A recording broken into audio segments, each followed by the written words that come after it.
y comentarios que el propio texto de diapositiva, que lo podéis revisar luego vosotros.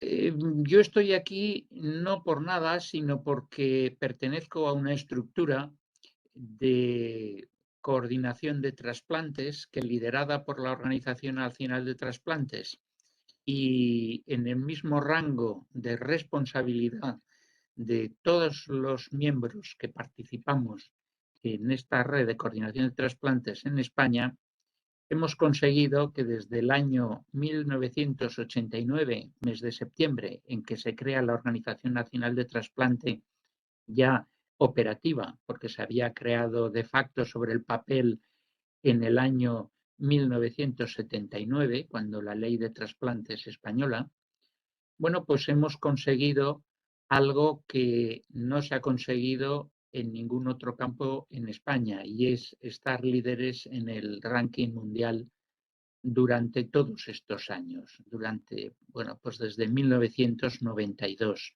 que es cuando se empiezan a tener datos. Es ese el único aval que me permite estar aquí, no con afán de presunción, sino simplemente para deciros que se puede mejorar, que se debe mejorar y que nuestros pacientes y sus familias lo están esperando. Y por otro lado, que en este rol de coordinador de trasplantes no solo estamos proporcionando un elemento indispensable para llevar a cabo el trasplante es una actividad sanitaria compleja en la que intervienen muchos elementos, personas, ciencia, instituciones, instrumental, quirófanos, pero nada tiene sentido si no hay donantes. Y ese es el papel fundamental del coordinador de trasplantes, el que haya donantes. Bueno, pues como os decía, todo esto se basa en un poliedro de acciones a tomar en cuenta. No se tienen más donantes por tener mejores coordinadores, ni por tener más coordinadores, ni por tener más cirujanos, ni por tener mejores hospitales, ni por tener mejores inmunosupresores, ni por tener una sociedad más generosa, ni por tener una ley más abierta y que arrope el tema de la donación y el trasplante. Se tiene por todo ello a la vez.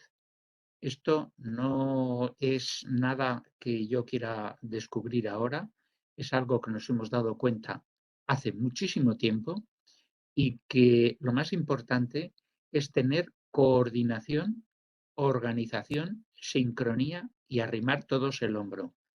Esto es cuestión de todos los profesionales, de toda la sociedad, de todo el país y en realidad es de todo el universo, puesto que los trasplantes se hacen en todas las partes del mundo prácticamente.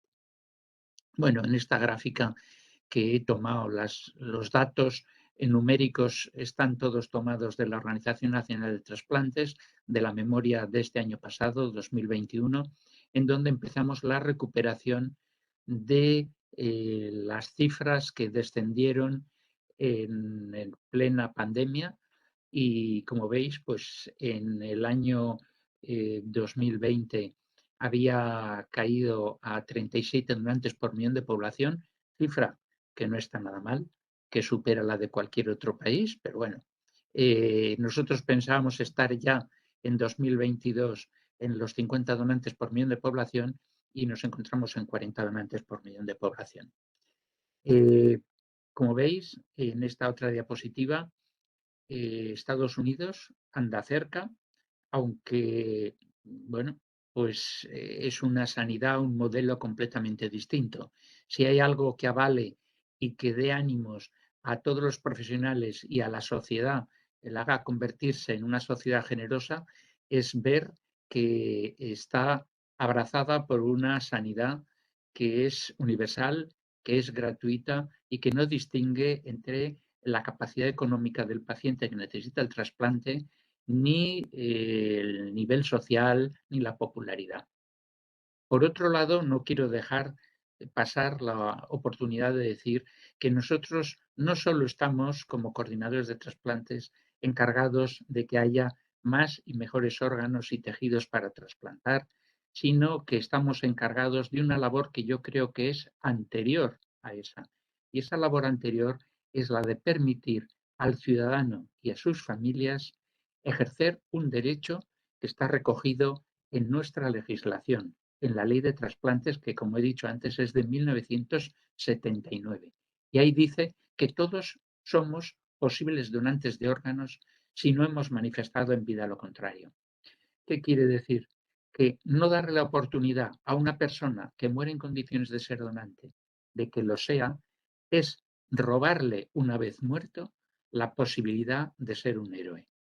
Esto es algo que tenemos que pensar muy seriamente cuando intentamos encontrar, pues, excusas en base a supuestas presentes en mayor o menor grado enfermedades o condiciones que llegamos a decir que contraindican la donación, sobre todo si esa donación nos obliga a estar en el hospital la noche de Nochebuena, dejando a nuestra familia de lado, etcétera, etcétera.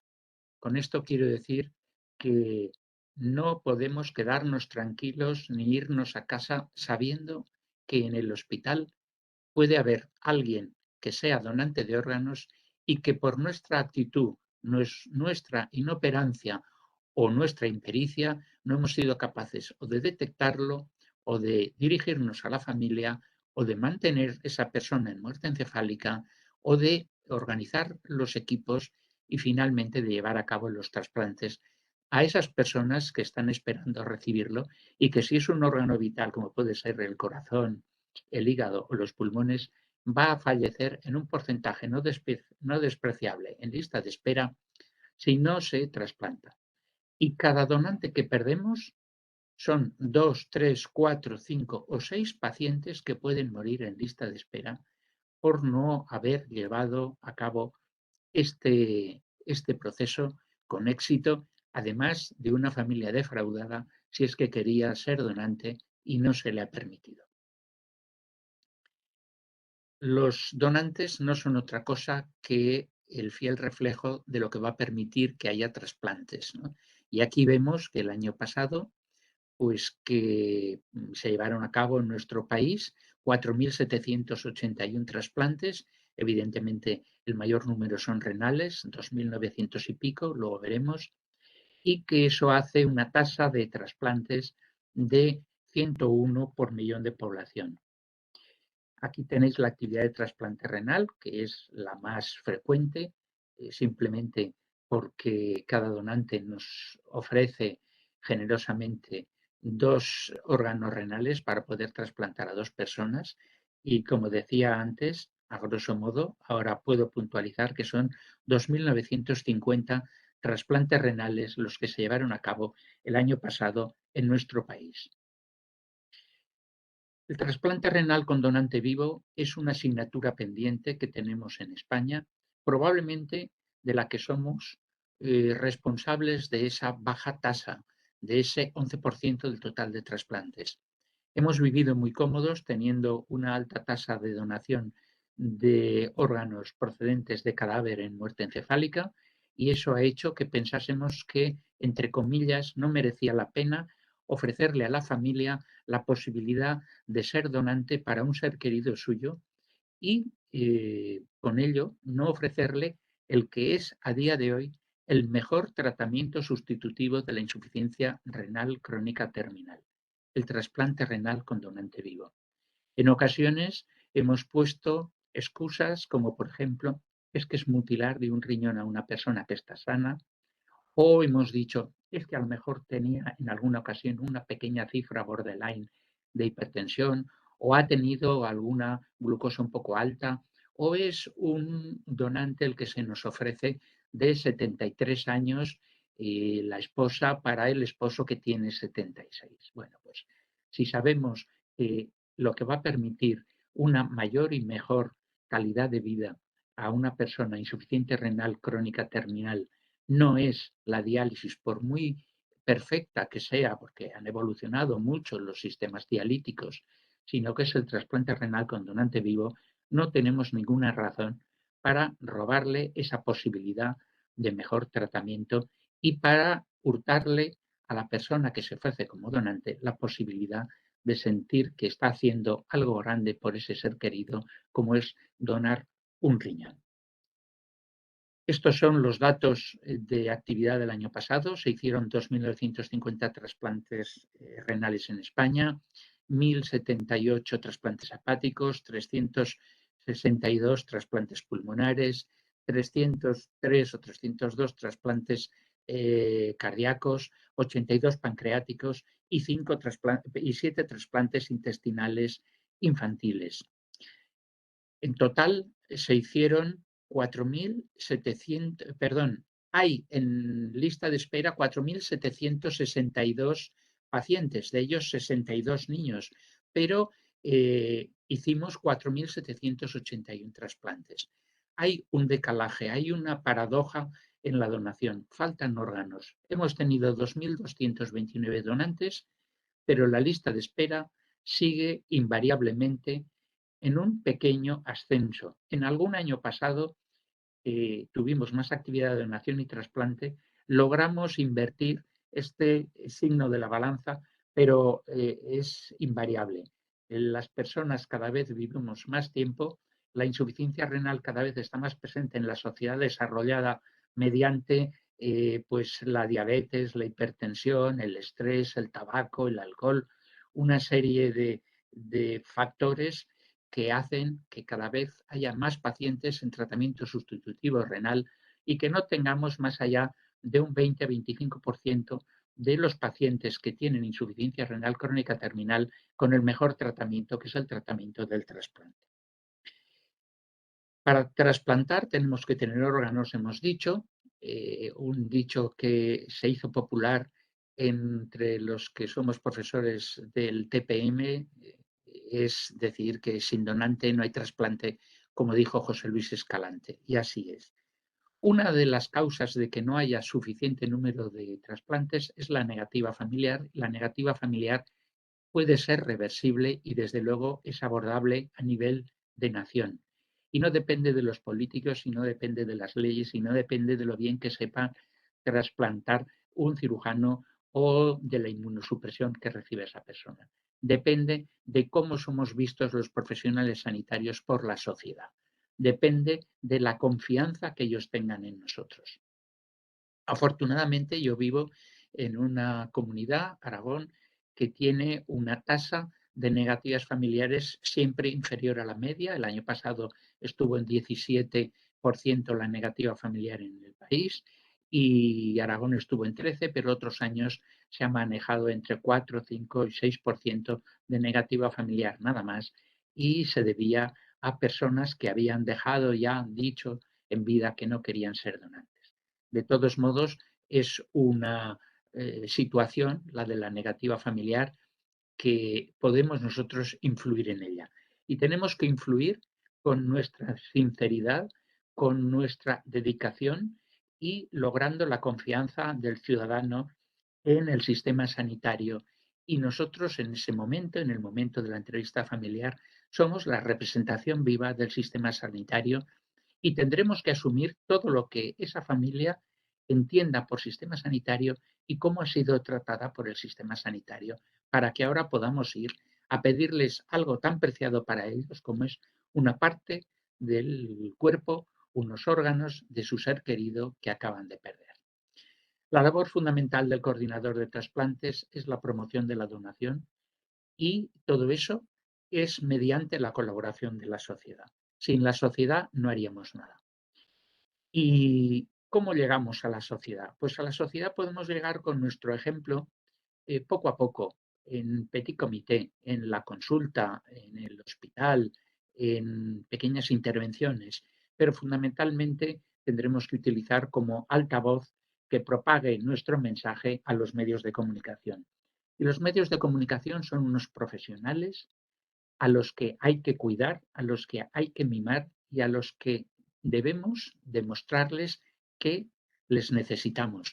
Lo mismo que ellos nos necesitan a nosotros para poder tener esas noticias que son el pan suyo de cada día y que además necesitan inmediatez, necesitan veracidad, necesitan estar contrastadas. No se le puede decir a un periodista que nos llama a las 4 de la mañana preguntándonos por un tema de donación: mire usted, ya le llamaré pasado mañana para que venga a mi despacho y se lo explique. Eso es totalmente inoportuno, inoperante y contraproducente para crear una colaboración estrecha entre los medios de comunicación y nosotros. ¿Cómo tenemos que crear opinión? Podemos hacer publicidad. ¿Cuántas veces he oído en mis viajes a América Latina para hablar de estos temas? Es que hay que hacer campañas de publicidad. Pues mira, no. Campañas de publicidad puede permitirse la Ford, la General Motors, la Coca-Cola o la tabacalera Winston. Nosotros no podemos gastar el dinero de los ciudadanos en campañas de opinión en donde tenemos que intentar competir con todas estas macroempresas que dedican mucho dinero a la publicidad para estar por encima de otros. Fernando, por favor, grabar esto. ¿Dónde tenés? Acá. ¿Puedo continuar? Bueno, he recibido hablaba algo de grabar, sí que pueden grabar la conferencia. Como digo, nosotros no podemos, entre comillas, despilfarrar el dinero compitiendo con el minuto de oro de la televisión en prime time o con la portada del diario o con la hora de más audiencia de la radio.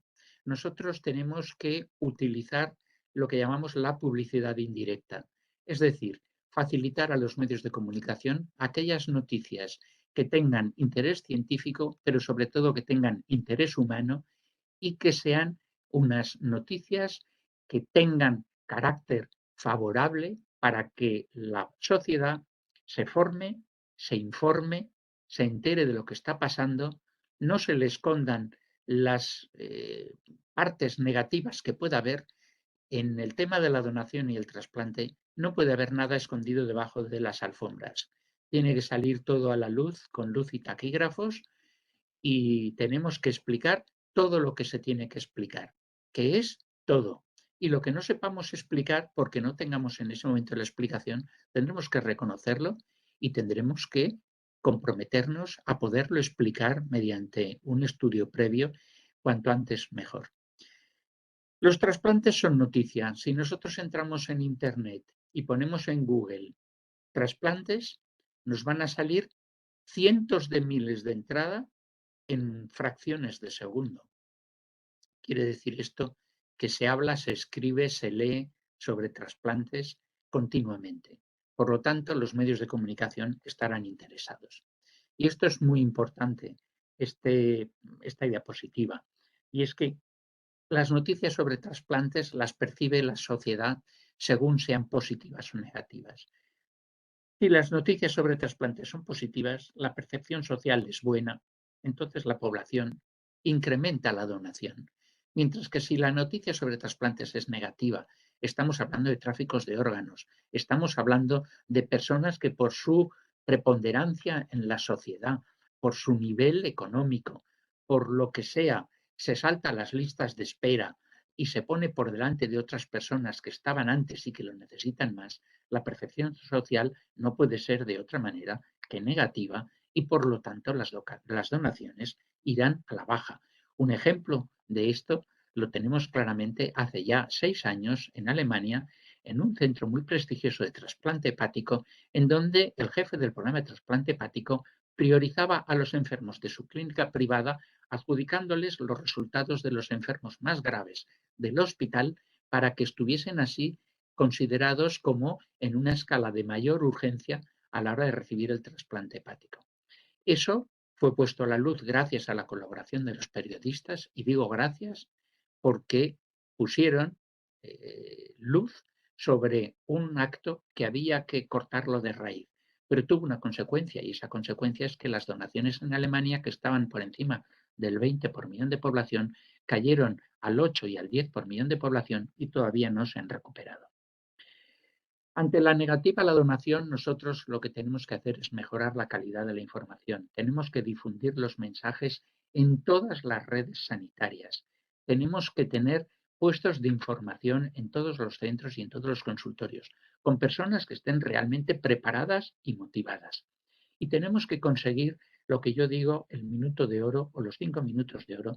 Cuando voy a hablar a una residencia de ancianos, la edad media a lo mejor es 80 años, y nos dicen, no, pero si de mí ya no va a valer ningún órgano, ¿por qué viene usted a contarme esto a ver si quiero ser donante de órganos? Pues mire, al margen de que sí que puede que valga algún órgano, y desde luego valen muchos tejidos, usted es una persona que tiene experiencia, que tiene sabiduría y que tiene una familia que le escucha y que tiene unos nietos que aprenden mucho de usted y que usted puede decirle a los nietos, han venido hoy a contarnos esto y ya me gustaría tener menos años para, si el día que muero, poder ser más útil en el sentido de donar más órganos o más tejidos.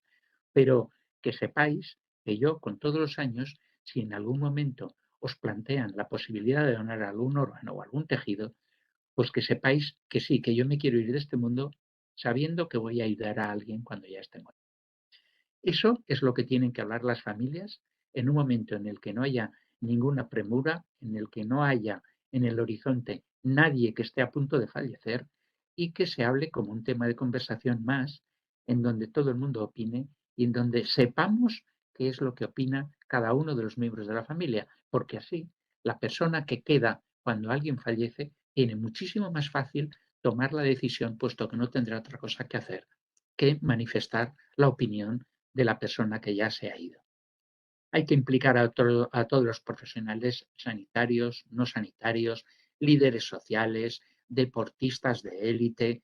Bueno, yo estoy convencido que cuando salía Maradona con una camiseta el día del donante, pues eso hacía muchos más carnes de donante que cualquier otra campaña que se pudiese hacer en Argentina. A los medios de comunicación, desde luego, hay que ganárselos y estar a su lado y con ellos. Y desde luego también colaborar con las asociaciones de enfermos que son los que han vivido en primera persona o van a vivir el proceso del trasplante y que tienen mucho que enseñarnos. Yo realmente sí he aprendido día a día, he aprendido de los enfermos, de las familias y de las asociaciones de enfermos. Probablemente cosas mucho más útiles que las que me ha enseñado la hemeroteca o las guidelines o los simposiums. Aquí os voy a poner unos pequeños ejemplos de cosas que hemos hecho mal, como por ejemplo, cuando se estaba realizando el primer trasplante de cara en nuestro país por el doctor, el cirujano Pedro Cavadas, antes de que hubiese salido de quirófano la persona trasplantada, ya había habido una filtración diciendo del país nórdico del que era el donante, del hospital donde se había producido y la profesión que tenía. Evidentemente, eso llevó a la cólera a la familia del donante y la ONT temía que esta filtración frustrase las posibles solicitudes de donación de tejido compuesto de cara para sucesivos trasplantes. Afortunadamente, hubo un acto de poner encima de la mesa a través de los medios de comunicación que se habían hecho mal las cosas, que se había vulnerado la confidencialidad y que eso no iba a volver a pasar. Hay noticias tan deseables como esta que muchas veces nos vienen de países de América Latina, lamentablemente. Y es que, no sé si sabéis, pero se vienen a realizar unos 110.000, 120.000 trasplantes de órganos sólidos al año en el mundo y la OMS reconoce que no menos del 10% se hacen bajo algún tipo de comercio, chantaje, violencia, compraventa, secuestro, etcétera. En nuestro país hemos tenido la oportunidad de darnos cuenta que ha habido alguna mafia que ha tratado de comprar órganos a las personas más vulnerables, a personas migrantes que para poder sobrevivir ellos y sus familias, pues no se veían abocados a otra cosa que a vender un órgano. Y lamentablemente esos órganos que en nuestro país hemos conseguido pues poner de manifiesto que el donante vivo, mediante el filtro, el triple filtro que lleva, el filtro del Hospital Coordinador de Trasplantes, de Comité de Ética del centro y finalmente del juez, ha echado por tierra estas maniobras que podían echar por tierra todo el trabajo que llevamos haciendo en la Organización Nacional de Trasplantes de España durante tantos años, con luz y taquígrafos. Es una realidad en muchos sitios y hemos conseguido también pues, desmontar una red búlgara de personas de esta nacionalidad que venían a Madrid, que se empadronaban, que vivían todos en el mismo domicilio, que todos tenían tarjeta sanitaria porque supuestamente trabajaban, que todos eran insuficientes renales, que todos entraban desde el primer día en diálisis en un hospital madrileño y que todos ellos, por ser insuficientes renales y entrar en diálisis, entraban en lista de espera para trasplantarse y algunos se trasplantaron. Se trasplantaron con riñones de cadáver que no les correspondían. Y no les correspondían porque esas personas habían entrado fraudulentamente y se logró destapar esa red, bueno, fueron a la cárcel, etcétera, etcétera. La ley española, el Código Penal, ha sido modificado en 2010 y en 2012 y las sanciones que ahora tienen las personas que intervienen en el tema del tráfico de órganos, no solo porque captan a quien va a vender un órgano o porque lo trasplantan, sino también el enfermo que accede a ese tipo de trasplante fraudulento, tienen unas penas de cárcel de hasta 12 años. Por lo tanto, lo que hay que hacer es poner sobre la mesa esto y escuchar a las personas que se ven en la tesitura de querer vender un órgano y no lo venden porque les sobre. Algunas personas son generosas, lo que llamamos el donante buen samaritano, que lo donan para no se sabe quién, altruistamente, sin ningún tipo de contraprestación. Y eso es loable y eso se acepta. Pero claro, tiene una investigación muy profunda y hace ver que son personas generosas, que son las mismas personas que trabajan, pues, por ejemplo, en un lazareto, en una leprosería, que ponen por delante la vida de otras personas, el cuidado de otras personas, a su propia vida y a su propia salud. Tendremos que ver cuál es la situación que lleva a estas personas, si es que están en paro, si es que necesitan, y tendrá que haber ayudas sociales para ellos, pero desde luego no permitir que haya una mutilación del vulnerable para permitir que ese órgano salga al extranjero y sea trasplantado, por ejemplo, en países de la antigua Europa del Este. Cuando hay una de estas noticias, tenemos que tener preparada una estrategia de comunicación, tendremos que valorar si merece la pena hacer una aclaración y, desde luego, cuando hagamos la aclaración, tiene que estar todo bien conocido, bien estudiado y sabiendo dar respuesta a todas las preguntas que se nos hagan con veracidad y con transparencia. Y luego, lo deseable es que se sigan de noticias tan favorables como esta, una amistad que vale un riñón, de una joven que le donó un riñón a un amigo suyo, unos años mayor que él, pero que conocía desde niña y que ambos están fantásticos. O que los trasplantes renales con donante vivo en Aragón pues han ascendido. Deberíamos de llegar a un 30-35% de la actividad de trasplante renal que fuese de donante vivo, como pasa en los países nórdicos, donde hasta el 50% de los trasplantes son con donante vivo, pero no somos capaces de llegar a esas cifras. También es verdad que en Latinoamérica es muy alto el porcentaje de trasplante renal con donante vivo, pero a cambio es muy bajo el porcentaje de trasplante renal con donante fallecido. Yo simplemente me permito sugerir que la entrevista hay que tenerla preparada, tenemos que saber cuál es el mensaje que tenemos que lanzar, que no tenemos que improvisar, que, bueno, tenemos que contestar a lo que se nos pregunta, tenemos que tener datos, tenemos que dar mensajes cortos y claros. Si hay que dar cifras, por favor, darlas por escrito para que puedan transcribirla en sus medios sin error. Tenemos que utilizar un lenguaje llano, coloquial, que todo el mundo entienda y desde luego no tenemos que contestar aquello que no sabemos. Porque, como decía antes, los medios de comunicación son nuestros principales aliados para poder llegar a la sociedad. Debemos facilitar su trabajo, no podemos darles fecha y hora a 3 días vista, porque la noticia que quieren saber ya estaría quemada y desde luego tenemos que saber que ellos y nosotros de la mano somos eficaces. Ellos sin nosotros o nosotros sin ellos perdemos una oportunidad de oro. También es importante concienciar a la sociedad porque podemos estar en los dos lados de la barrera de la Plaza de Toros o en las dos orillas del río. Podemos estar como donantes, pero también podemos estar necesitados de recibir. Los medios son importantes, la labor social que hacen es importante y debemos trabajar codo con ellos. Visto esto, hace 20 años tuve una reunión con la Organización Nacional de Trasplantes en Madrid.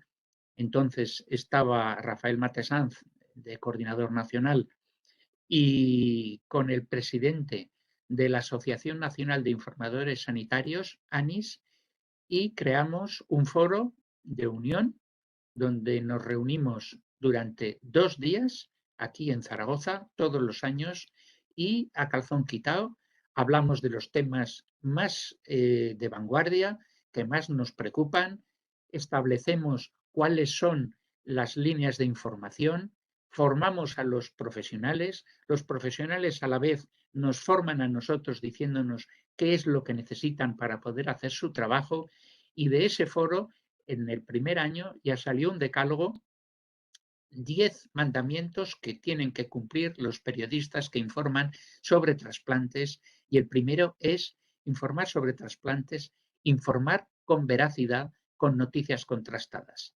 Y luego les siguen otros 9.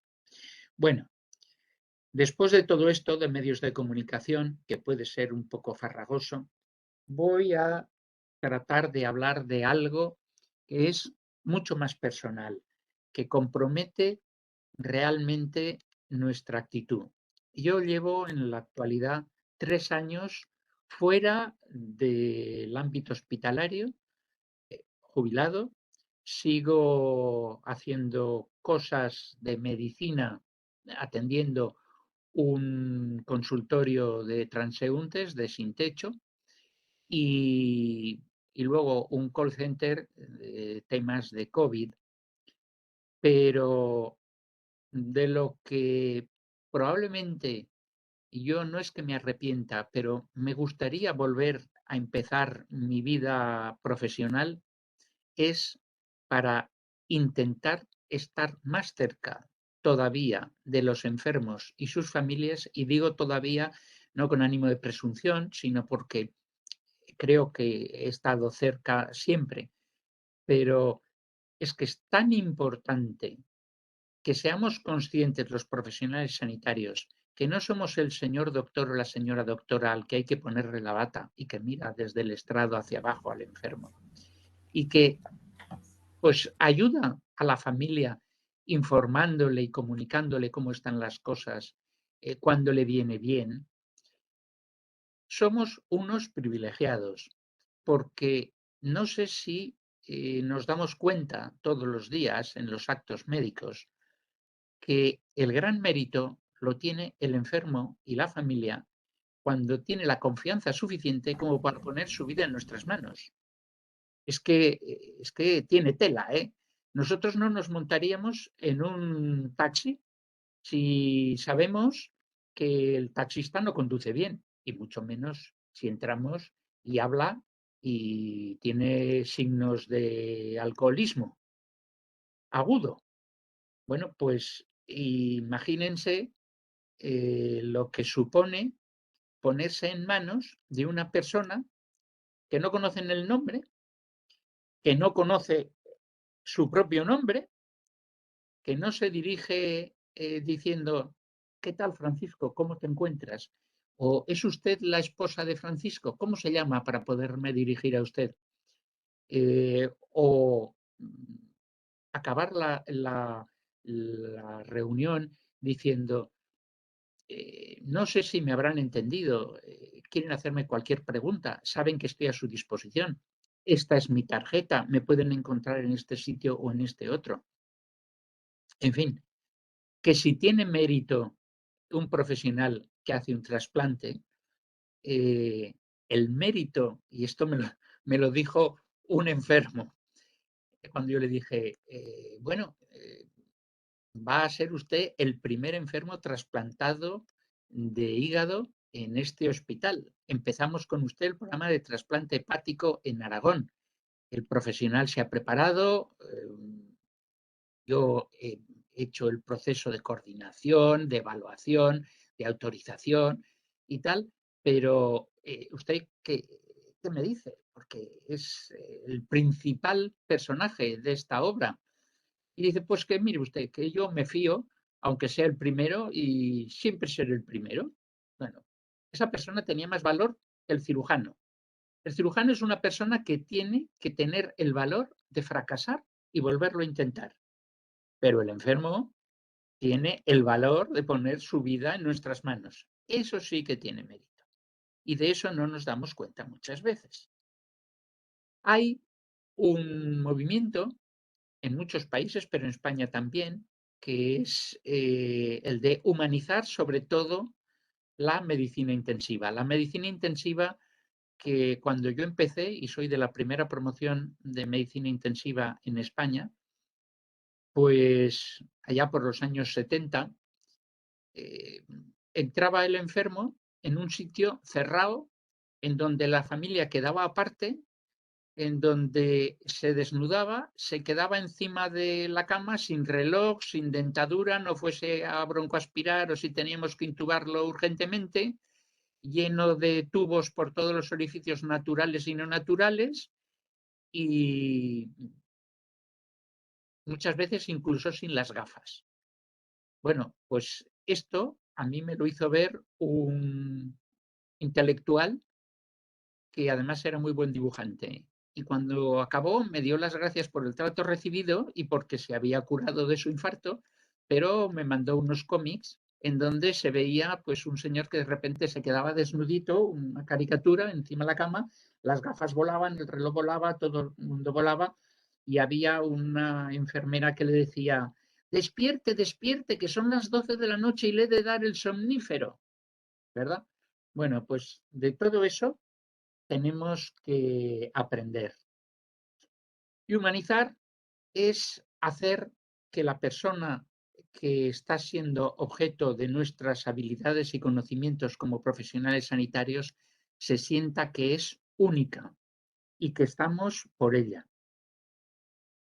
Que nosotros podremos curar a veces, podremos tratar frecuentemente, pero siempre deberemos consolar.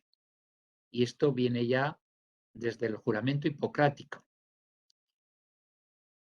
El que nuestra profesión tenga sentido depende de cómo le demos sentido a la vida de las personas que atendemos.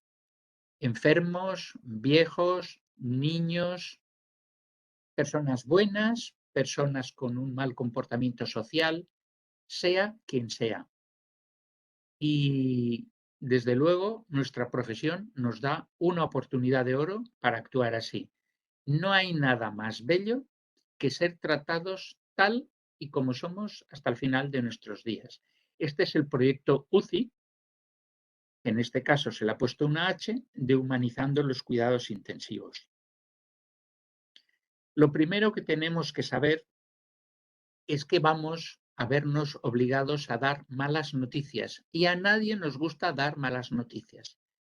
A mí me ha pasado en ocasiones tener una guardia de intensivos tan triste, tan pesimista, que cuando he tenido un rato libre me he subido a la planta cuarta, que es ginecología y obstetricia, me he ido al ala de partos y he estado viendo allí ramos de flores, sonrisas, felicitaciones, todo son alegrías.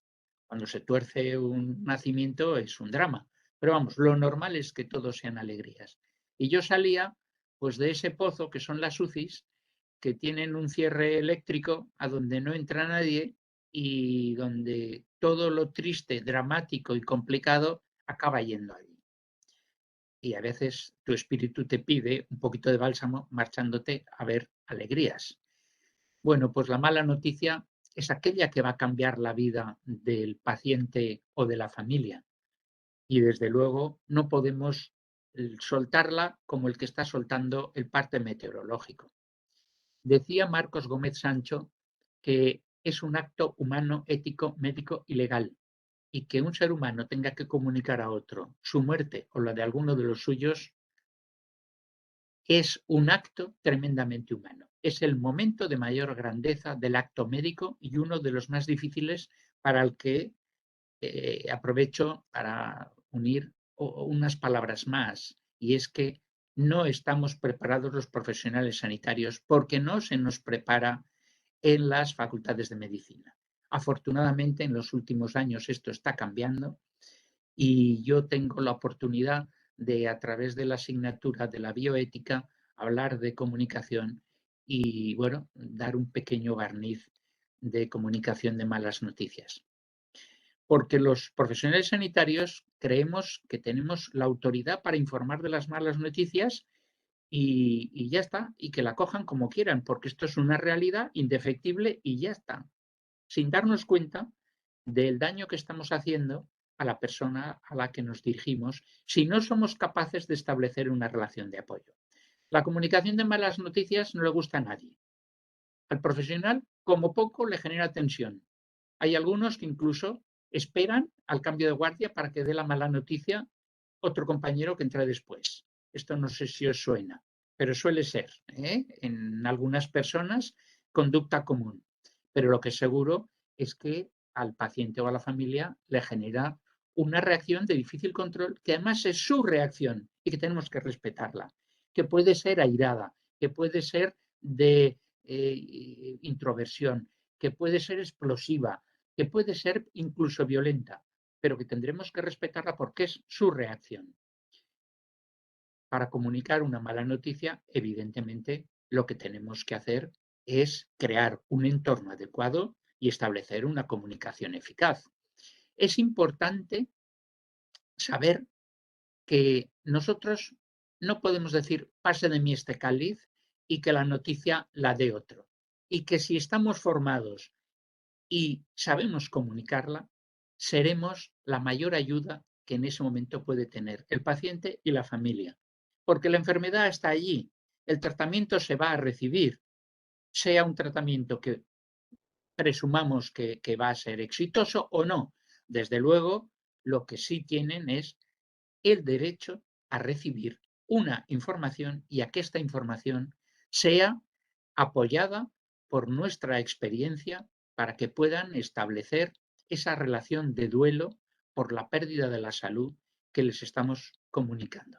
Y la comunicación es algo con lo que desde que nacemos estamos vinculados. Es un proceso dinámico y es inevitable. Desde recién nacido, el recién nacido se comunica hocicando cuando tiene ganas de comer o llorando cuando le duele algo o cuando tiene hambre, etcétera. Es irreversible. No podemos no comunicar. Por lo tanto, aprendamos a comunicar y sobre todo en situaciones difíciles. Y nosotros vamos a ser los emisores de una información, de un contenido, pero eso va a llegar a una persona que va a ser el receptor. Nosotros tenemos que mandar un contenido, que es el mensaje, que lo decodificará la persona que lo recibe y que no sabemos cómo lo va a interpretar y qué va a suponer para él. Pero lo que sí sabemos es que en medio de todo esto hay ruido. Y ese ruido son muchas cosas. Es la falta de atención, la desconsideración al no nombrarlo por su nombre, el informar de pie en un pasillo, el no respetar el llanto de una persona o la ira que pueda tener. Todo eso es ruido y desde luego dificulta la comunicación. Y el fracaso de la comunicación, desde luego, es suponer que lo que hemos dicho se ha entendido. Eso es el ABC del error. Es como jugar a la lotería y no saber leer los números que han salido premiados. Pues exactamente igual. La comunicación para que sea eficaz, tiene que haber una intención de comunicar en el emisor y que el receptor interprete el mensaje correctamente. Y para saber si es correctamente, tendremos que preguntar. La regla de las 3 Vs de Mehrabian es importantísima y es algo que yo echo en falta en este tipo de charlas en las que pues no veo a las personas que me están viendo. No sé si les interesa, si se aburren, si se van a tomar una cerveza o qué es lo que está pasando. Es la falta de la comunicación visual, la comunicación no verbal, porque lo verbal, lo que se dice, es solo un 7% del mensaje. ¿Cómo lo decimos? El tono, aquí uno puede ser un fantástico actor de doblaje y declamar mejor que nadie. Bueno, pues un 38%. Esa persona que pone tanto énfasis y tanto ímpetu y que sabe modular su tono y llegar y con voz profunda y tal, que no es mi caso, que tengo voz de canario flauta, siempre lo he dicho. A mí me conocen por la calle cuando me oyen, no cuando me ven, y menos con mascarilla. Bueno, pues eso no tiene nada que ver comparado con el mensaje visual. El mensaje visual es que el gesto, la postura, el estar volcado hacia, el abierto, eso es el 55%. ¿Cuántas veces me ha pasado a mí, y esto no es una butá, no me lo invento, que me han parado por la calle y me ha dicho, oh, doctor, ¿qué tal? No sé qué. Y digo, bueno, disculpe, no la conozco, no le conozco. Sí, pues lo entiendo porque usted ha atendido a muchas personas, pero usted atendió a mi padre, o a mi hermano o a mi mujer.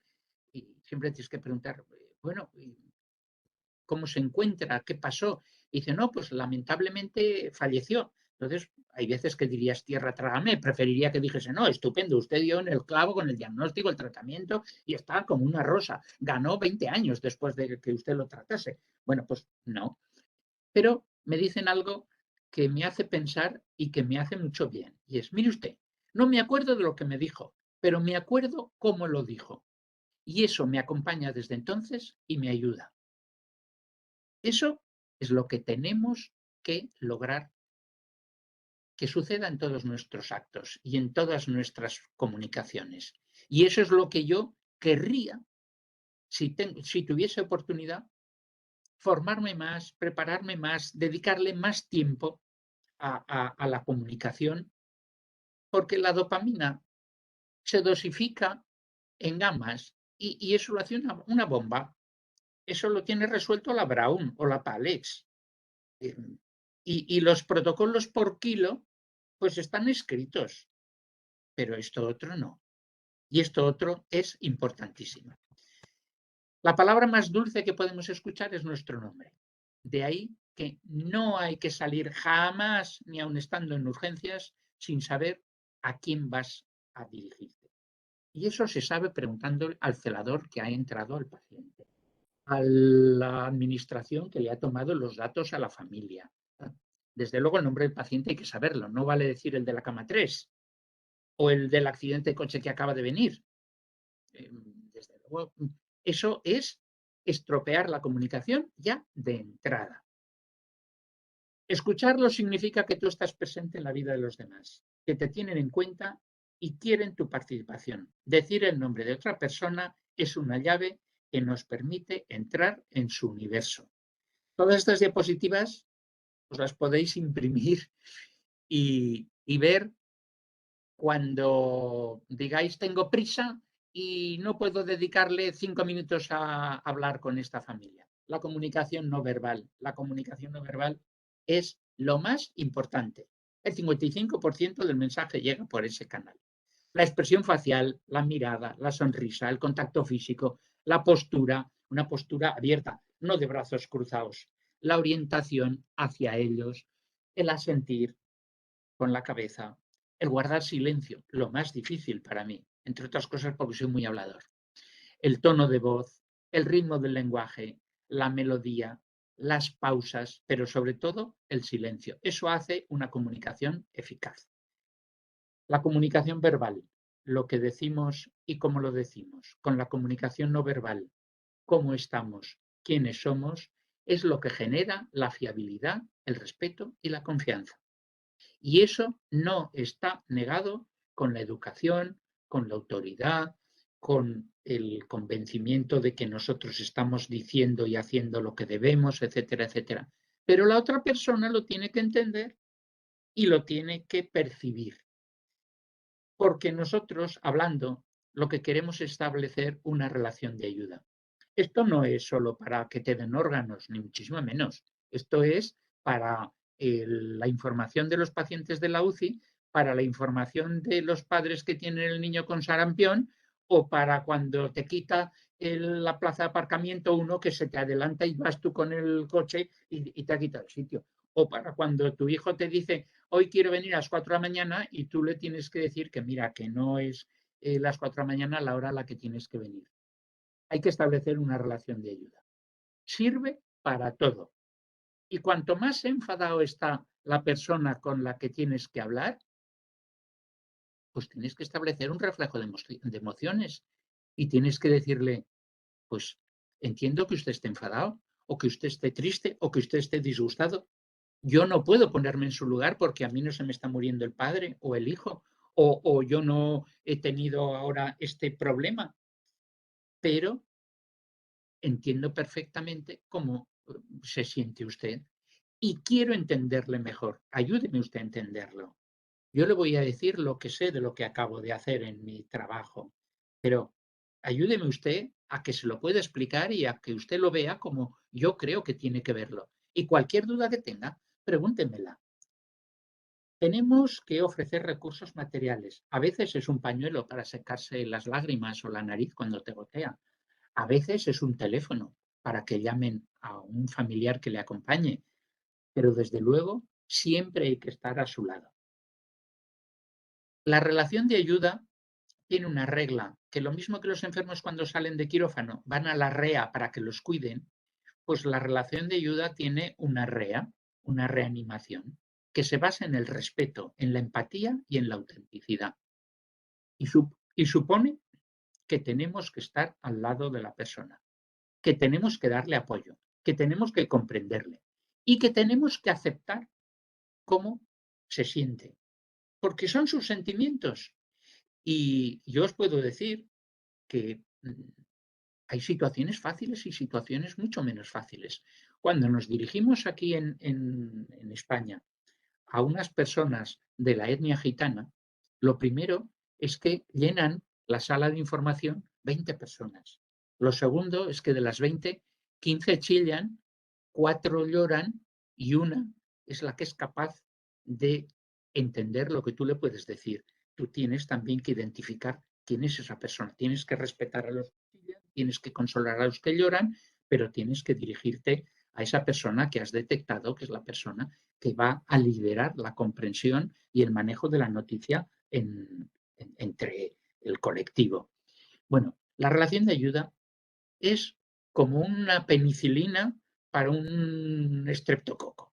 Es una acción terapéutica y desde luego pone sobre la mesa la nueva situación que tiene esa familia o que tiene ese paciente. Y supone estar al lado, y supone comprenderlo, y supone apoyarlo, y supone ponerse a disposición de y decir, bueno, pues para lo que necesite. Una cosa que a mí me ha funcionado siempre muy bien en el sentido orgánico del proceso y a los coordinadores de trasplante del equipo de la red de la que yo formaba parte es dar nuestra tarjeta con nuestro nombre y nuestro número de teléfono y nuestro correo cuando una persona se marcha del hospital, deja de estar en contacto con nosotros, probablemente porque ha sido donante o no ha sido donante su familiar, porque por lo que sea. Que sepamos, que le mostremos que sea cual sea su actitud y su decisión, nosotros estamos para servirle, pero no como una fórmula, sino como algo que decimos de verdad. Y eso lo decimos con respeto. Respeto es la aceptación incondicional de una persona y de sus valores, en cada momento, sin juzgarlos, sin hacer juicios moralizantes. El prejuicio es el enemigo del respeto. Tenemos que acoger esos sentimientos y esas actitudes, porque no son ni buenos ni malos, son los suyos, son los de su cultura, los de su educación, los de su corazón, los de cómo se siente, y desde luego tenemos que tener una relación cordial y cálida. Y a veces nos dirán, oiga, es que el médico de urgencias llegó tarde, si hubiese llegado pronto se habría salvado mi hijo, porque es que nos han dicho en urgencias, si hubiese llegado antes no habría tenido tanto edema cerebral, no se habría muerto, yo voy a ponerle un pleito a esta persona, lo voy a llevar a juicio, va a darse cuenta de lo que pasa. Nosotros no podemos tomar partido, pero no podemos enfrentarnos con esa persona. Tenemos que respetarlo. Y si es preciso, tenemos que decirle, si usted necesita que nosotros hagamos algún informe de nuestra actitud, se lo haremos. Si usted necesita que le acompañemos a atención al paciente donde le escucharán y le atenderán y pondrán en marcha este proceso, le acompañamos. No tomamos parte, simplemente estamos al lado y ayudamos a que ellos lleven a cabo lo que creen que tienen que llevar. Luego ya se sustanciará si había habido una negligencia o no. Hay que ser auténtico. La coherencia, la veracidad, la sinceridad y la certidumbre se ve. Es la congruencia entre lo que decimos, cómo lo decimos, qué dicen nuestros ojos, nuestra cara, nuestra actitud. Y eso es lo que da credibilidad a la persona y hace ganar respeto y confianza. Y Ralph Waldo Emerson dice que lo que eres habla tan alto que no me permite escuchar lo que dices. Hay que leerlo 2 veces. Lo que eres habla tan alto que no me permite escuchar lo que dices. Pues eso es lo que tenemos que conseguir, que lo que somos en ese momento, la relación de ayuda, hable más alto que el contenido de lo que decimos. Evidentemente ahora se habla mucho de empatía, los políticos hablan de empatía. Hay cosas y conceptos y palabras que por utilizados y según quien los utiliza pierden todo su sentido. Yo querría reivindicar la empatía en letras mayúsculas y no la empatía del político en la campaña electoral. Bueno, es la capacidad de ponerse al lado del otro. Es unidireccional, no vale que el otro sea empático contigo, que no, que la empatía es de ti hacia el otro. Tienes que captar los sentimientos ajenos, tienes que saber vivir la vivencia ajena, no quiere decir que tienes que echarte a llorar con todos, ¿verdad? Aunque a veces es imposible evitar una lágrima, pero bueno, y se basa en la generosidad y en la comprensión. Estoy terminando, sé que en estos momentos llevo 1 hora. Uno de los inventos más importantes del hombre ha sido la escucha activa. Yo he puesto aquí que el fuego, la rueda y la escucha activa.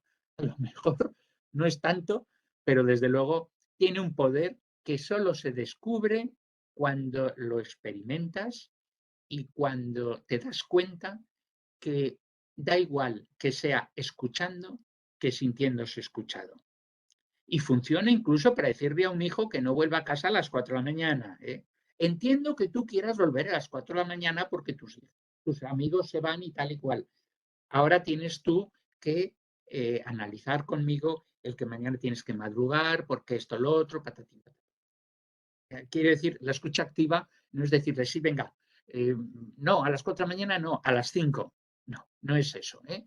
Bueno, es uno de los mayores problemas que tenemos los profesionales de la salud. Que no solo hablamos mediqués, es decir, con un lenguaje que creemos que nos protege, con unos palabras que no entiende nadie, porque claro, yo lo he visto.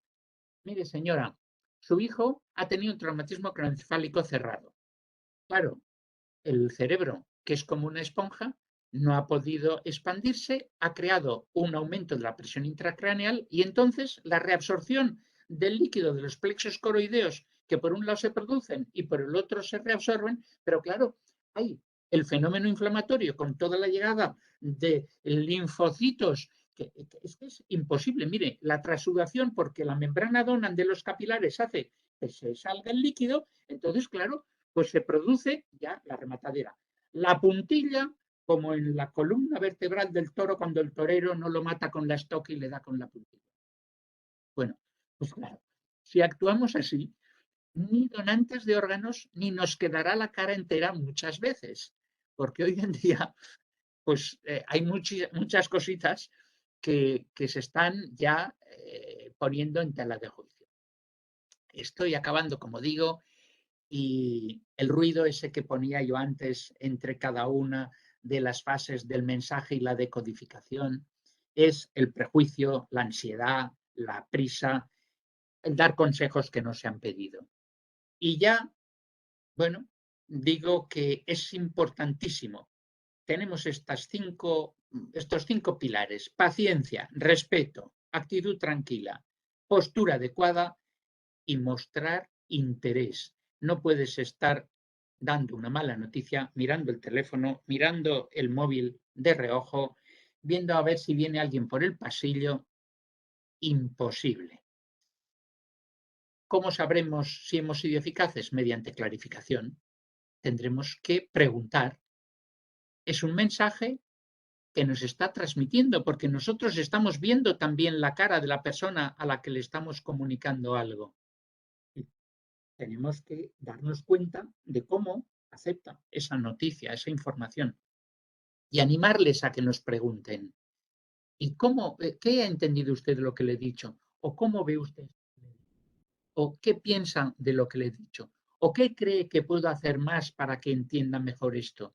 ¿O cree que debería hablar con algún otro familiar de usted que probablemente pueda estar eh, ávido de información? Todo eso es lo que hay que hacer.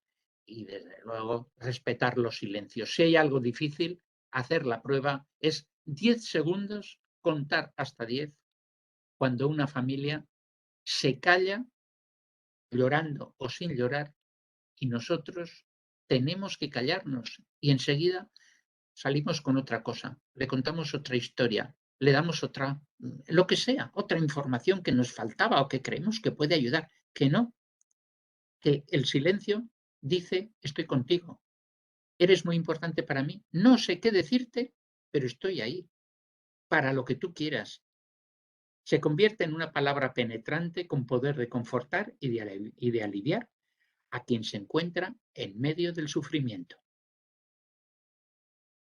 Por último, esas preguntas que nos van a hacer entender a nosotros si hemos sido eficaces en nuestra comunicación son las buenas preguntas. Y las buenas preguntas tienen que ser cortas y tienen que ser abiertas. No vale que sean contestadas con un sí o un no, que son las preguntas cerradas. ¿Tiene dolor de muelas? Sí, no. Es, ¿nota usted una molestia eh, alrededor de la cara, le va de la oreja al esto? ¿Me podría definir un poco más cómo le duele, hacia dónde le va? Y te das cuenta si le duelen las muelas o no le duelen las muelas. Y suele comenzar con un comentario amortiguador. No me extraña que se le olvidara decirme esto, o cuál es la información que tiene usted de cómo ocurrió esto, ¿no? Introducen los procesos de reflexión y decir: ah, pues tiene usted razón, hace 2 días que viene quejándose de dolor de cabeza. Tenía la tensión alta, no le damos importancia porque tomaba la pastilla, pero sí, lleva 2 días con dolor de cabeza. Y ayer mismo me dijo que se sentía un poco como mareado. Hay que hacer preguntas abiertas que permitan que se explayen y que no sean vividas como un interrogatorio en la comisaría. Y para mejorar la comunicación, tenemos que hacerlo de manera que se sientan como los más importantes en ese momento, como que nosotros estamos por ellos y por nadie más. Y desde luego mirándole a los ojos. Y lo que no sepamos, decirle: mire, en este momento no sé responder a lo que usted me pregunta, pero voy a poner todo mi empeño en cuanto acabemos esta conversación para informarme y para poder llamarle nuevamente y decirle cuál es la respuesta a lo que usted me pregunta. La información ha de ser veraz. A veces hay que sonreír, lo mismo que hay que asentir. Muchas veces cuando hablan y cuentan hay que asentir, sonreír, no reír porque estamos dando una mala noticia, pero sonreír es terapéutico.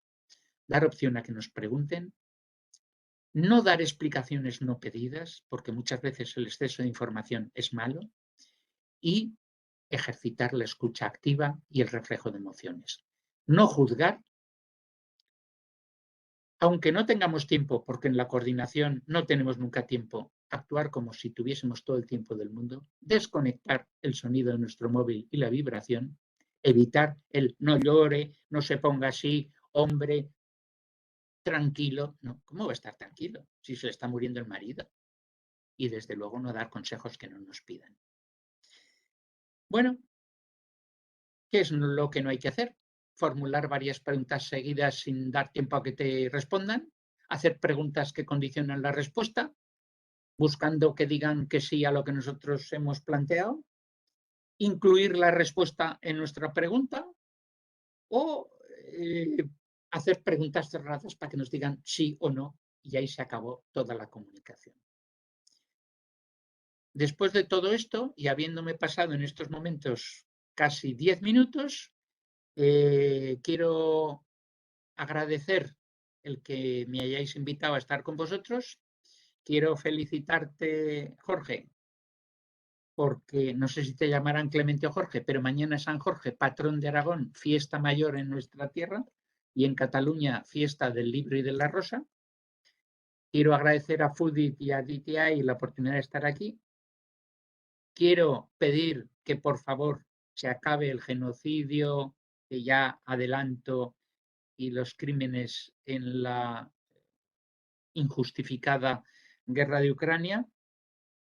Quiero desear que todo el mundo que ha sufrido con la pandemia y sobre todo los que han sufrido pérdidas de personas que no han podido acompañar en el final de sus días, pues sientan que no están solas y quiero presentaros a lo mejor que me ha pasado a mí, que es la oportunidad de ayudar a mi hijo en su insuficiencia renal crónica terminal y con ello permitir que me dé este precioso nieto que veis aquí. La foto tiene ya un año, pero conforme pasa el tiempo, cada vez estoy más enamorado de mi nieto. Este puzzle, con las gracias por vuestra atención, representa las gracias a todas las personas que intervienen en un proceso de trasplante renal con donante vivo. Y aquí están representados el equipo nefrológico, la forense, los cirujanos, el interior de mis tripas y todo aquello que ha permitido que un joven de 27 años que prácticamente no salía de casa haya podido casarse, generar una familia y darme un nieto tan precioso como Héctor. Muchas gracias por vuestra atención y disculpar porque me he pasado un poco de tiempo. Gracias. Bueno, José Ignacio, realmente uno no ha tenido oportunidades de escuchar una presentación como tal y con un final como tal, que has logrado emocionarnos. Porque más allá de todo lo que has dicho, que en las facultades de medicina y todas aquellas vinculadas no se enseña, no se enseña. Y que en los años que estamos haciendo esto, emulando o queriendo emular el programa español, lo que más nos han agradecido es que en un contenido infinitamente más compacto hemos brindado a nuestros alumnos de grado y de posgrado lo que más nos han agradecido, más allá de todas las enseñanzas de la identificación, selección, diagnóstico de muerte, ha sido la comunicación de malas noticias. Creo que todo esto es todo este contenido que nos has mostrado más allá de los trasplantes, es un contenido que nos va a enseñar y fundamentalmente a todos los más jóvenes, y me alegra haber podido grabarlo y a tu gentileza de poder contar con esta presentación. Nos va a servir a todos para lo que nos queda de nuestro ejercicio profesional, y para los más jóvenes, para toda su vida profesional. Creo que son principios tan importantes los que nos has dado, que realmente estas pequeñas lágrimas es lo que ha generado, creo que en muchos de nosotros. Y eso es lo más importante y lo más valedero de todo lo que has dicho, el impacto que has tenido. ¿Hay algún comentario? A ver. No, simplemente, hola José Ignacio. ¿Quién eres? Yo simplemente quería sumarme a lo que acabas de decir, extraordinaria charla de José Ignacio. Y bueno, es como un pequeño mini curso dentro de la cursada de nuestra materia para nuestros estudiantes. Extraordinario, un abrazo muy grande y muchas gracias por haber compartido este momento con nosotros. Roberto. Sí. José Ignacio, no sé si lo escuchaste porque estás en un lugar con dificultades de señal. Sí. Te ha preguntado quién eres. Ajá, Roberto Tanús, ¿cómo estás? Hace muchos años que no nos vemos. Y bueno, de mis correrías por España en los años 90, tanto con Rafael como con Martí, hemos compartido muchas cuestiones, incluso en algunas de tus visitas aquí a América Latina a través de la Sociedad Latinoamericana de Trasplante y la Red Consejo. Ajá.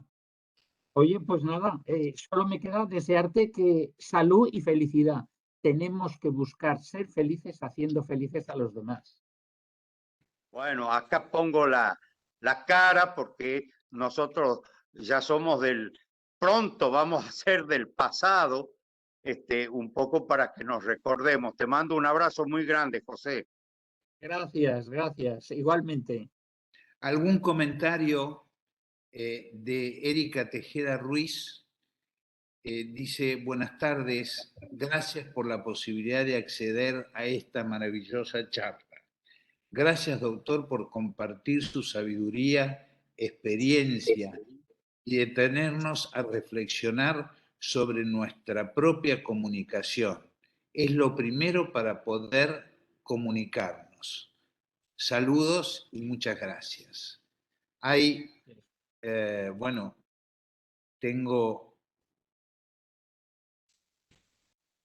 Si hay alguna pregunta o algo que quieren saber de esto o de otra cosa. Muchas gracias, doctor. Excelente clase. Gracias, doctor. Felicitaciones. Muchas gracias, doctor. Es muy gratificante escucharlo. Muchísimas gracias, doctor, por esta clase espectacular. Gracias por darnos la posibilidad de escuchar y aprender un poco más de la mano de José Ignacio. Muchas gracias, impecable la clase, saludos. Muchas gracias desde Argentina, Chubut, en el sur, Trelew. Y así siguen, Me quisiera sumar, Clemente. La doctora Clemente. Natalia, sí, adelante Natalia. Ay. No, agradecerle al doctor. Llegué corriendo de la facultad y lo escuché con mi hija, que es maestra, que muchas veces escucha las clases que yo escucho, pero se quedó sorprendida. Bueno, a ver si me escuchan ahí. Sí, te escucho, Natalia. Bueno, no, agradecerle que estamos sorprendidas, que lo escuchamos con mucha atención con mi hija que es maestra, pero le interesó tanto lo que usted contaba de la humanidad en medicina que nos dejó sin palabras, doctor. Excelente, muchas gracias. Muchas gracias por A compartir vosotros. esa experiencia. Y si la comunicación en la medicina, en la sanidad, en el cuidado de las personas es importante, en la formación de lo que más queremos, que son nuestros hijos, nuestros nietos, es tan importante o más. O sea que me alegra que haya tenido la oportunidad y que valore positivamente mi vista de prisma en el que yo pues encuadro todo lo que es la comunicación. Gracias, doctor. Muchas gracias. Hay un aspecto en el cual voy a disentir. A ver, cuéntame. Estamos totalmente de acuerdo que la presencialidad, lo que tú ya me has dicho desde que nuestras conversaciones previas, el hecho de aprender a mirarse a los ojos es lo más importante, y de hecho es uno de los puntos que has tocado en la relación médico-paciente. Que si no tuviéramos esta posibilidad de la virtualidad, nos hubiéramos visto, imposibilitados de poder escucharte lo tan importante contenido y enseñanzas que a todos nos han dado. Imagino que a todos los alumnos les debe haber pasado lo mismo, y que tengan en cuenta todo esto para su desarrollo profesional. Y me encantaría que muchos de ellos, más allá de todos los comentarios que han hecho en el chat, si hay alguien que quiera hacer alguna pregunta, por favor, aprovechemos esta oportunidad. Como son las primeras clases, hay muchos tímidos, ¿no es cierto? Sí. Y, si estuviese yo allí, y ahora te interrumpo, les preguntaría yo a ellos y estableceríamos una comunicación seguro. Así que mejor que estén fuera. Mejor que estén fuera. Bueno, pero ¿hay alguien que quiera hacer alguna pregunta?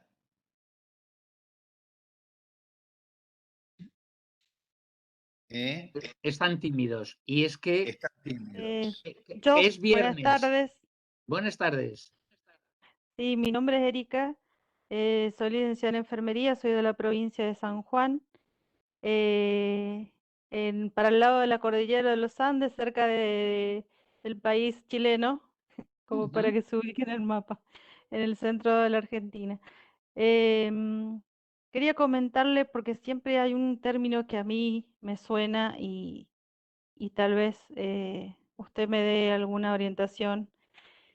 El término de humanizar los servicios de salud, siempre me resultó como con un doble significado para mí, ¿no? Porque yo decía, bueno, pero ¿qué es humanizar si los humanos también nos equivocamos?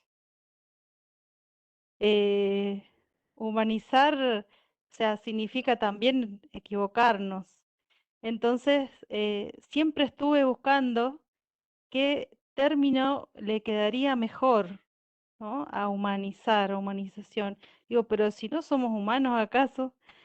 Y el ser humano también se equivoca, ¿no? Entonces, siempre en mi búsqueda de usar una buena terminología y de ser más asertiva en la hora de comunicarme, me hacía esa pregunta, ¿no? Quería compartirlo porque, bueno, lo escuché también de usted, doctor, y nada, quería compartirlo.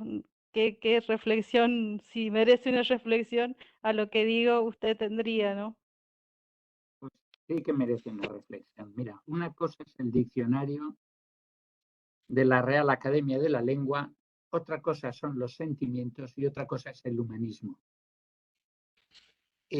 Probablemente una acepción de humanizar es todo aquello que vaya en contra de mecanizar.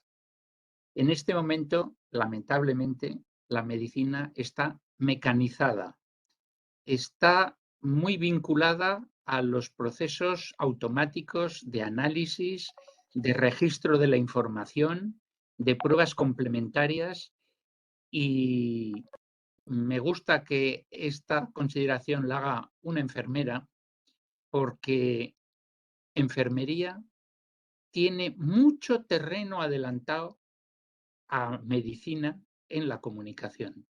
Enfermería siente con, está con, apoya a, y está muchísimo más que el médico. Y en los cuidados intensivos, que está el médico las 24 horas, es igual.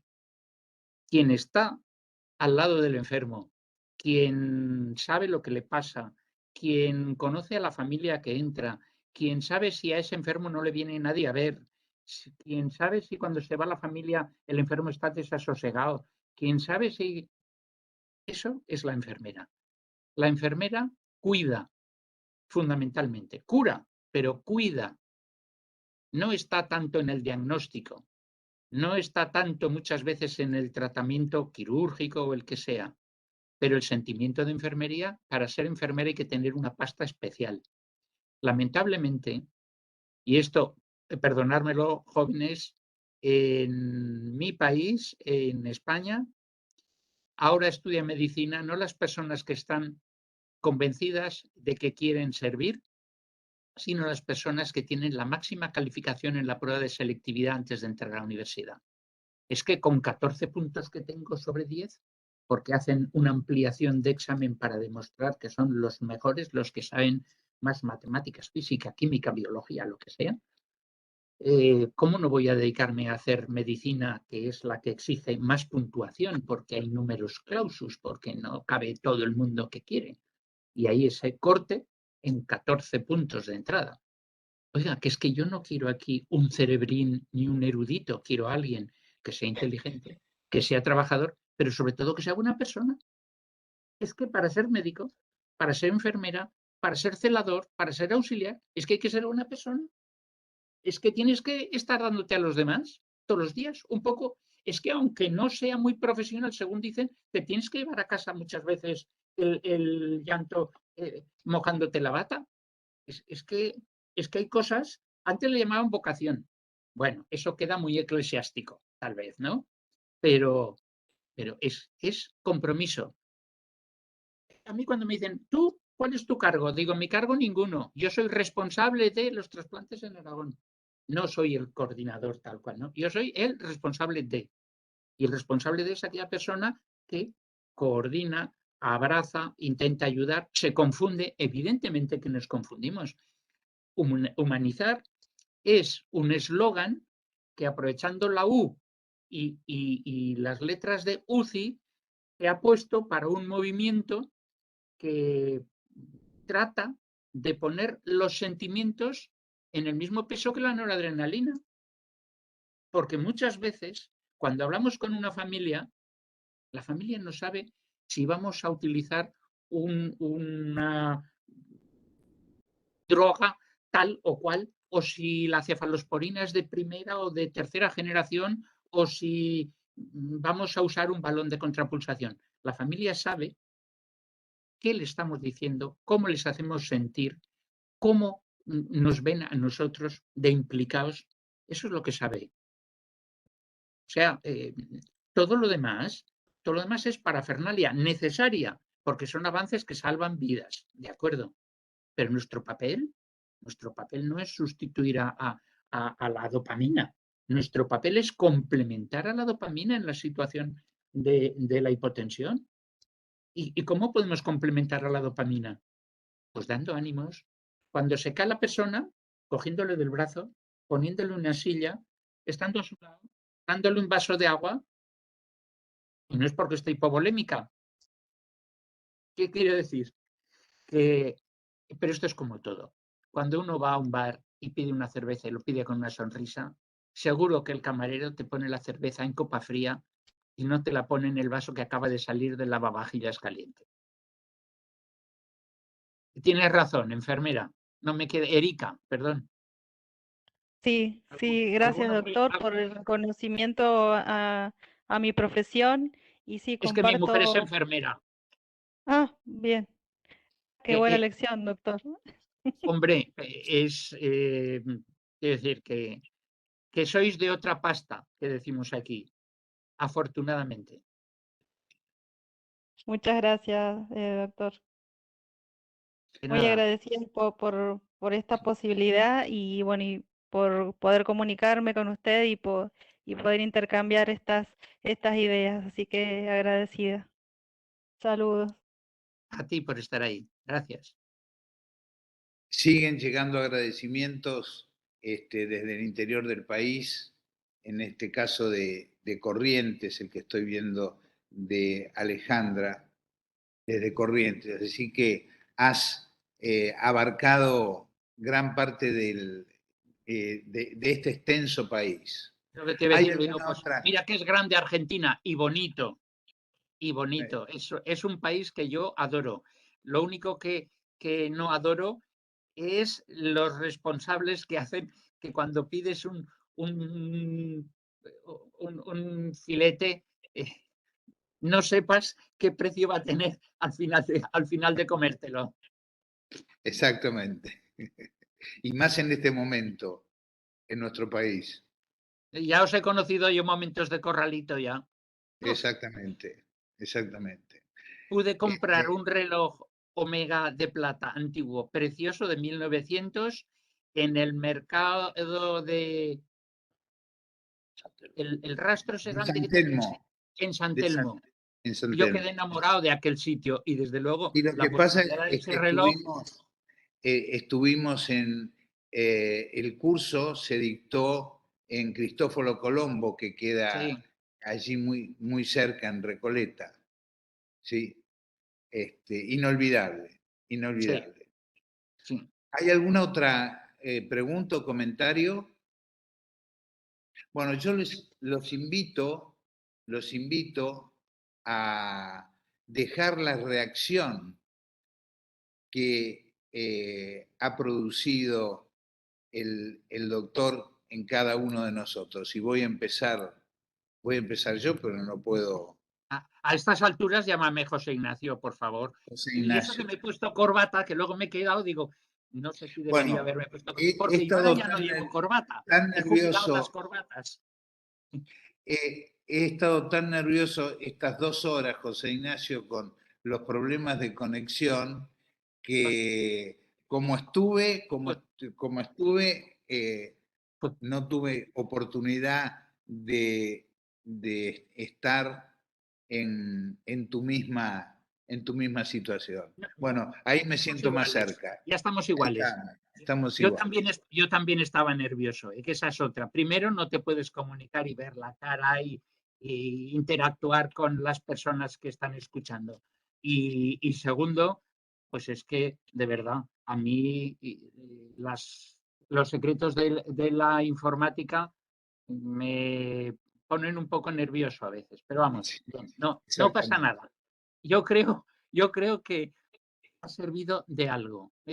Estando allí habría servido a lo mejor de más, espero, pero porque no cierro la puerta a ir cuando se pueda. Pero bueno,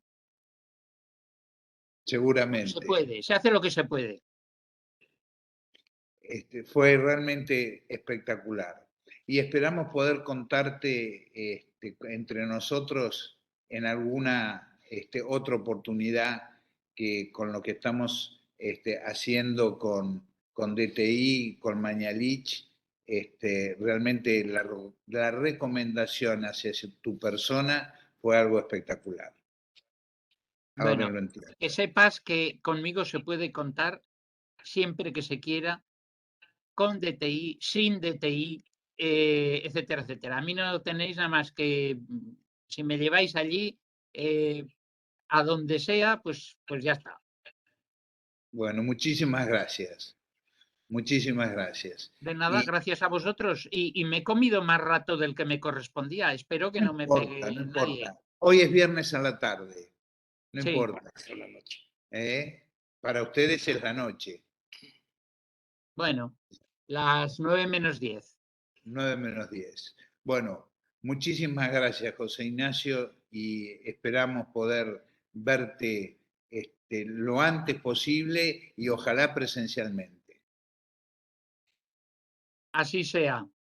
Bueno, gracias, salud, libraros del COVID y no os quitéis todavía la mascarilla si estáis No. con gente. Exactamente, exactamente. Chao, muchas gracias. Gracias, un fuerte abrazo. Adiós. Adiós. Gracias. Adiós. Muchas gracias. Gracias. Muchas Chau, chau, gracias. gracias. Gracias.